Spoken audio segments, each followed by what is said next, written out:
Hello friends, good morning, જય સ્વામિનારાયણ. કેમ છો? આજે છે એન્ગેજમેન્ટ અને બધા રેડી થઈ ગયા છે, તો જઈએ છીએ વાડી ઉપર.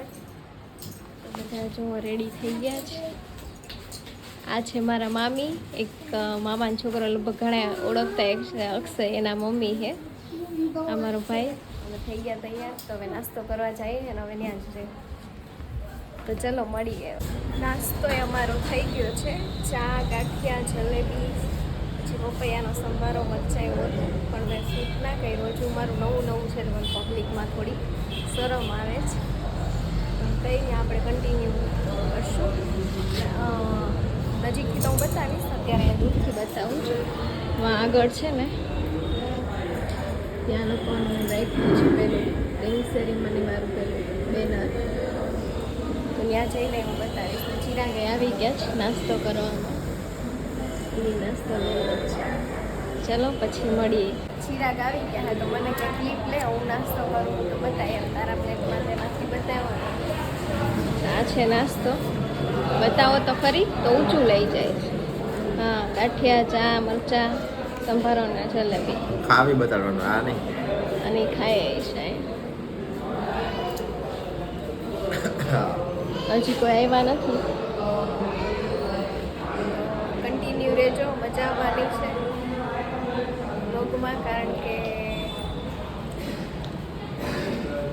આજે શું કહેવાય, એન્ગેજમેન્ટની યારે વરસાદે જોઈએ. હા, વરસાદે જોઈ ગયો, વાર લાગશે પણ મજા આવે છે. હા, વાર લાગશે પણ મજા આવશે. એટલે કહીને કે ધીરજના ફળ મીઠા હોય, એમ ધીરજ રાખજો, બહુ મજા આવશે.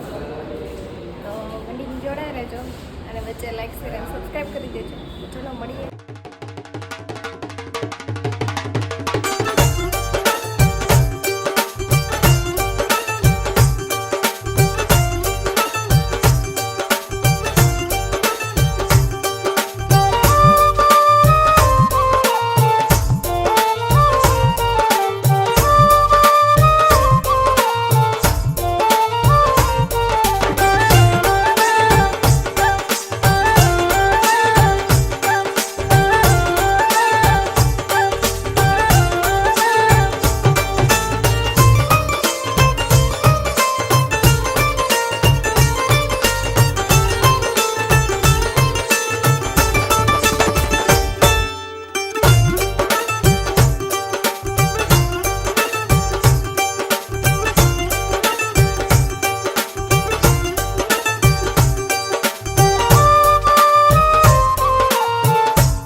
તો અમદાવાદ એન્ગેજમેન્ટમાં ગઈ હતી અને એમાં એવું થયું કે શું કહેવાય,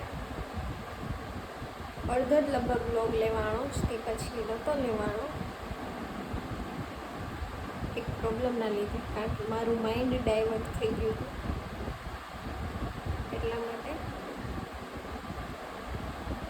પણ પછી એમની જે રિંગ પહેરાવી હતી એ મેમરીઝ અને કેક કટિંગવાળી એ બી મેં શૂટ નથી કર્યું. પછી લંચમાં શું હતું, મતલબ જમવાનું, એ પણ નથી શૂટ કર્યું. એમાં સારું હતું એમ કે શું કહેવાય, કટલેસ ને 2 શાક ને રોટલી ને રસ ને એવું બધું હતું, દાળ ભાત ને એવું. એમાં એ પણ નહોતું લીધું મેં. તો આ વ્લોગમાં જ લાસ્ટમાં જે રિંગ પહેરાવે એ મેં ક્લિપ મગાવી છે, એ એડ કરી દઈશ. અને મારે વ્લોગ એન્ડિંગ પણ નહોતો કર્યો મેં, તો મેં કીધું હવે હું અહીંયા બરોડા આવી ગઈ છું તો કરી દઉં, કારણ કે આગળના એક વ્લોગમાં મેં એન્ડ નથી કર્યો, અને વ્લોગ નાનો બન્યો છે. તો મેં કીધું આ વ્લોગમાં તો હું અહીંયા આવીને તે એન્ડ કરી દઉં, એમ એન્ડિંગ કરી દઉં. તો મળીએ એક નવા બ્લોગ સાથે. તો ત્યાં સુધી તમે લાઈક શેર અને સબસ્ક્રાઈબ કરી દેજો.